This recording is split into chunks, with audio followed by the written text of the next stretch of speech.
Hello everyone, welcome to my channel study mission active. आज की class start करते हैं। आज की क्लास है ईवीएस की क्लास। ईवीएस की क्लास का टॉपिक है थीम। इससे पहले आपको ईवीएस का सिलेबस बताते हैं, क्योंकि आज का टॉपिक बहुत इम्पोर्टेंट है। तो सिलेबस है section A, section B. Theme, जिसमें परिवार और मित्र, भोजन और आश्रय, थर्ड जल, फोर्थ भ्रमण और फिफ्थ वे चीज़ें जो हम बनाते व करते हैं। सेक्शन बी में पेडागोजी, पर्यावरण अध्ययन की अवधारणा। सेकंड, पर्यावरण अध्ययन का महत्व, एकीकृत पर्यावरण का अध्ययन। थर्ड, पर्यावरण अध्ययन और पर्यावरण शिक्षा। फोर्थ, सीखने का सिद्धांत। फिफ्थ, विज्ञान और सामाजिक विज्ञान में संबंध। सिक्स्थ, अवधारणा को प्रस्तुत करने का दृष्टिकोण। सेवेंथ, क्रियाकलाप और चर्चा। एट्थ, शिक्षण सामग्री में एड्स बीमारी समस्या। ये दोनों 15-15 नंबर की सिलेबस में आती हैं, थीम, और 15 नंबर की पेडागोजी। इस तरह 30 नंबर की ईवीएस आपके एग्ज़ाम में आती है, सीटेट एग्ज़ाम में। थीम 1, परिवार और मित्र। उपथीम है इसकी आपस संबंधी काम और खेल। थर्ड, जानवर, और फोर्थ, पौधे। इस तरह इसकी उपथीम 4 हैं।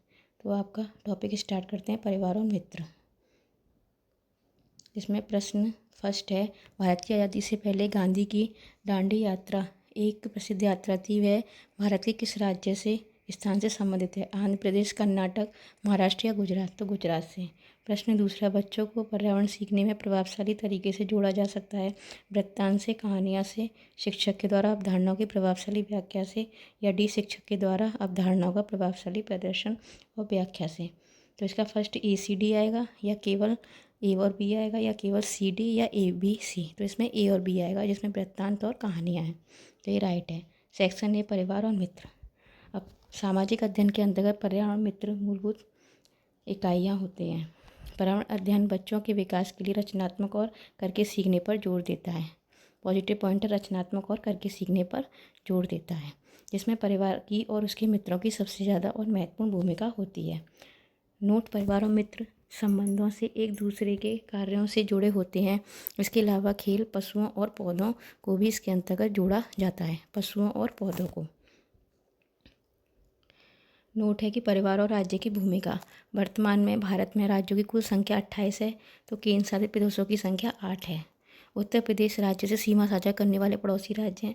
वर्तमान में उत्तर प्रदेश में 8 हैं, सीमा साझा करते हैं, जबकि केवल एक केंद्र शासित प्रदेश जो दिल्ली उत्तर प्रदेश की सीमा को स्पर्श करता है। ये 8 राज्य इस प्रकार हैं कि एक Uttarakhand, second Bihar, third Jharkhand, fourth Madhya Pradesh, fifth Rajasthan, sixth Chhattisgarh और सेवन्थ हरियाणा और एट्थ हिमाचल प्रदेश। ये 8 राज्य उत्तर प्रदेश से सीमा साझा करते हैं। राज्य विशेष, बांस से बना पुल असम राज्य से बना होता है। बांस से बना पुल कहाँ पे होता है? असम राज्य में। ट्रॉली, लकड़ी से बना झूला, लद्दाख राज्य में।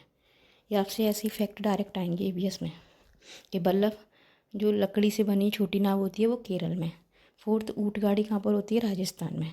बैलगाड़ी मैदानी इलाकों में, गांव से संबंधित है। सिक्स्थ, ऊबड़ खाबड़ पथरीले रास्ते उत्तराखंड में। ऊबड़ खाबड़ पथरीले रास्ते उत्तराखंड में। भारत के राज्यों की साक्षरता। फर्स्ट, भारत में 2011 की जनगणना के अनुसार कुल साक्षरता दर 74% है। सेकंड, भारत में पुरुष साक्षरता 82%। थर्ड, भारत में महिला साक्षरता 64%। और फोर्थ, भारत की कुल जनसंख्या 121 करोड़ है। 2011 की जनगणना के अनुसार भारत में कुल पुरुषों की जनसंख्या 62,70,70,258 और भारत में कुल महिलाओं की जनसंख्या 58,75,84,718। भारत के अंदर प्रति 10 वर्ष बाद जनगणना की जाती है। हमारे देश में पहली बार जनगणना ब्रिटिश शासनकाल में ब्रिटिश शासनकाल को अंग्रेजों के शासनकाल 1872 में तत्कालीन वायसराय लॉर्ड मेयो के शासनकाल में हुई। नोट, भारत के अंदर क्रमागत रूप से प्रत्येक 10 वर्ष बाद जनगणना की शुरुआत 1881 से तत्कालीन वायसराय लॉर्ड रिपन के शासनकाल से हुई। राइट टू एजुकेशन 2009, RTE 2009, शिक्षा का अधिकार अधिनियम 2009। हमारे देश में शिक्षा के अधिकार को 86वें संविधान संशोधन 2002 के तहत अनुच्छेद 21 का को संविधान में जोड़कर शिक्षा को मौलिक अधिकार बना दिया गया। अनुच्छेद 21 का किसमें? भाग 3 में।